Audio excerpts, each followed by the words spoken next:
อ๋อค่ะมาสูงค่ะเนาะมันในก็ตกอยู่วันที่18เดือนธันวาคมค่ะเนาะอันนี้ก็มีตื้อตั้งข้าวยำโจเก็บกำอะไรมาต้องตักหรือว่าตัดคลิปลงตั้ง YouTube หรือว่ามาแลกเปลี่ยนตั้งหุ้นอะไรค่ะเนาะข่าวปิจัยทุนจอค่ะนั้นๆก็เตรียมได้ถ่ายทอดสดค่ะเนาะก็เพราะว่า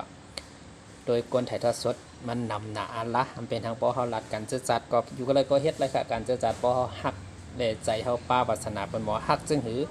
เฮาโหลเฮ็ดจึงนั่นค่ะอัมมานาการอีหยังค่ะเพราะว่าเฮาเก็กเฮาฮักเฮาโหลเฮ็ดจอมตั้งดีเฮาเก็กเลยเฮาฮักค่ะเนาะเฮาจังกว่าอะไรง่ายๆค่ะก้อมนั้นแน่ๆเฮากวนเมืองที่อยู่ในเมืองสันลอยจึงใต้อัมว่า55จีเวงค่ะกวนเมืองค่ะเนาะก้อมนั้นแน่ๆเมื่อเร็วเนี่ยเฮามาทัดสร้างตัวค่ะเนาะเฮามาแลกเป็นนักหุ้นก็ได้เพราะว่าข่าวลงทาง YouTube หรือว่า Facebook ก็สามารถออกความคิดเห็นหรือว่ามนเมหรือว่าซีเนมาอะไรค่ะเนาะก้อมนั้นแน่ๆเฮามาด้วยเงาลายมือเหลียวในมันเปิ้นได้ว่ากับมันเมืองแหลกลายค่ะเนาะก้อมนั้นแหละในเมืองเฮาในมันเปิ้นสิว่าจังคือล่ะพอเฮามาด้วยในนักการเมืองเฮาในอันที่ว่าผู้ล่วงแหลนกัดเขียนลองไปศึกการเมืองการเจอคือเนี่ยอำไปหันค่ะโจปานเฮาในค่ะเนาะโจปานเฮาในค่ะอำไปหันค่ะตีเอาตัวอย่างหรือว่าตีเอา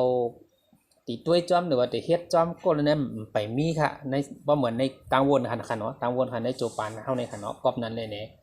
เฮาโหลดตึกส่วนกวนเมืองค่ะกวนเมืองเฮาเจอเฮาในค่ะเนาะกอบนั้นเลยเจอเฮาเนี่ยเฮาโหลมนเมให้เซเนน้อยลงหรือว่าอีลงค่ะเนาะกอบนั้นเนี่ยเจอกันมนเมนำย้อนทางลานในก็เพราะว่า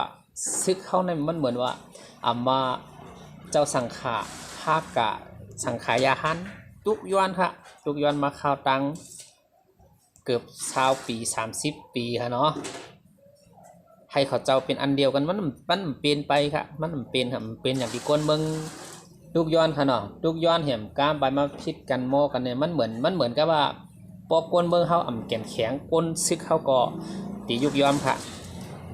ก็บอกว่าเรียบเฮียนขนาดในเรียบเฮียนปอติเฮียนการเมืองในเมืองมันโหนข้ามป้นเมืองมันครับปอติเฮ็ดการใต้ก็เข้าโหนข้ามป้นเถอะมันป้นเลยการเฮ็ดของลูกซึกเขาเนี่ยค่ะพี่น้องคนเมืองค่ะเนาะอันนี้ก็ฝากไว้คือคิดค่ะความนั้นเนี่ยเข้าโหนข้ามป้นเปิ้นเรียกว่าปรสีของซึกเขาอำแต่ว่าจังค่ะเนาะอำแต่ว่าจังซึกเฮลาดค่ะเนาะเข้าโหนข้ามป้นปรสีก็เพราะว่าปรสีของซึกเนี่ยมันมีซึกหลายจุ่มค่ะอันในค่ะเนาะให้ปองเจอในค่ะเนาะเข้าคนเมืองค่ะเข้าเลยจังค่ะเข้าจังค่ะเข้าก้นเมืองเข้าหลวงมาขอดพอด1ก็เมียวซึกยามเฮ็ด2ก็เข้าก็ให้ก้นเมืองเปิ้นเลยฮู้ว่าใต้เฮาเนี่ยใครเมืองก่อนขอติเฮ็ดปอติเฮ็ดการเมืองมันการเมืองก็โลข้ามป้นเมืองมันครับปอติเฮ็ดการใต้ก็โลข้ามป้นซึกใต้เฮาค่ะข้ามป้นปรสีของเขาเนาะมันจะว่าใครบ่ว่าจังคำใจให้ข้ามป้นปรสีที่เขาวางไว้เพราะว่าเฮากวนเมืองกบนั่นแหละเนี่ยถึงว่านั่นน่ะการเมืองป้อมมีกวนเมืองก็มันเยาหั่นเนาะซึกสู่เจ้าหมดมากกว่าสู่เจ้าด้วยค่ะล่ะมาดีกวนเมืองแทงค่ะเขารับนั่งกินมีก็มาดีกวนเมืองแทงค่ะกบนั่นในไคซี่นี่ค่ะเนาะกบนั่นแหละบางเจอหันมาลาดว่าโดเห็นเหมือนตั้งกริยาห่วงกริยาจานข้ามาว่นเรื่องตัวนี้อย่าบีมาลาดค่ะไอน่ะไอเบิ้นน่ะเพราะเบิ้นฮู้มาเนาะกอบนั้นเลยในขนาดเอาตัวเก่าย่ำรอดค่ะซึกอยู่ในเมืองใต้เขาเนี่ยว่ากูจุ่มฮะที่มี30จุ่มเนี่ยว่า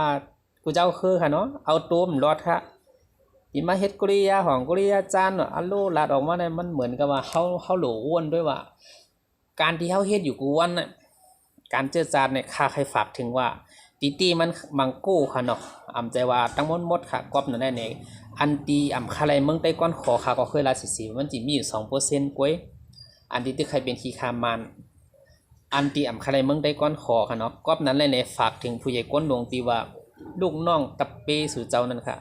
เขาคาไรเมืองใต้ก้อนขอเลยมาเฮ็ดซึกค่ะใจว่าใครมาเป็นขี้คาสู่เจ้ากันเนาะเป็นขี้คามาเนี่ยผมกล้ากันได้มาเป็นขี้คา